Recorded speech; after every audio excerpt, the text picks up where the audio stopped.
নমস্কার বন্ধুরা, আমি রাজেশ্বরী চলে এসেছি নতুন একটি ভিডিও নিয়ে। আগের মিনি ব্লগেই আমি আপনাদের দেখিয়েছিলাম মহাবালেশ্বর যাওয়ার কিছু ঝলক।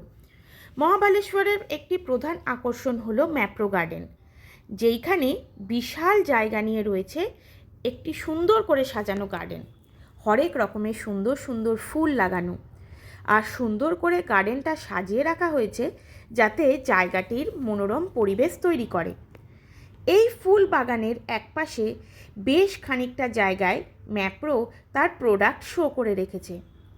ভেতরে ঠিক ভিডিও করা অ্যালাউড ছিল না, তাই ভিডিও করে দেখাতে পারলাম না। তাতে কি ভেতরে কি জিনিস আছে আমি আপনাদের জানাচ্ছি। ভেতরে রয়েছে বিভিন্ন রকমের ফলের ক্রাশ, জ্যাম, সিরাপ, আর শুধু তাই নয়, রয়েছে ক্যান্ডি, ওই জেলি লজেন্স হয় না সেই রকমের, বিভিন্ন স্বাদের নাচোস, আর রয়েছে ফ্রুট বার। এইখানের প্রধান আকর্ষণ স্ট্রবেরি, তাই স্ট্রবেরি জাতীয় প্রোডাক্টই বেশি পাওয়া যায়। সমস্ত কাউন্টারে টেস্টিং হচ্ছে। আমরা তো মজা সে সব টেস্ট করে করে দেখলাম।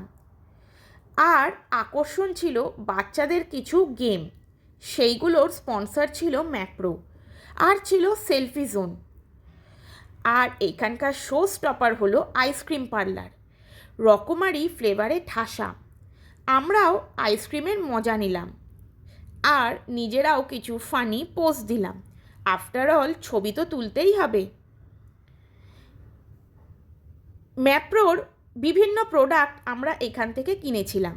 তার মধ্যে রয়েছে জ্যাম, নাচোস, দিনের ক্রাশার। বড় বাক্স করে ম্যাপ্রোর জিনিস নিয়ে বাড়ি ঢোকা, সব মিলিয়ে ভালোই কাটলো। এই ম্যাপ্রো গার্ডেনের বাইরে ফ্রেশ স্ট্রবেরি বিক্রি করা হচ্ছিল। এইখানকার লোকাল লোকেরা তা করে থাকে, খুব সস্তায় পাওয়া যায়। আমরাও বেশ খানিকটা স্ট্রবেরি এখান থেকে কিনলাম। মহাবালেশ্বরে আসলে স্ট্রবেরি অবশ্যই কিনবেন।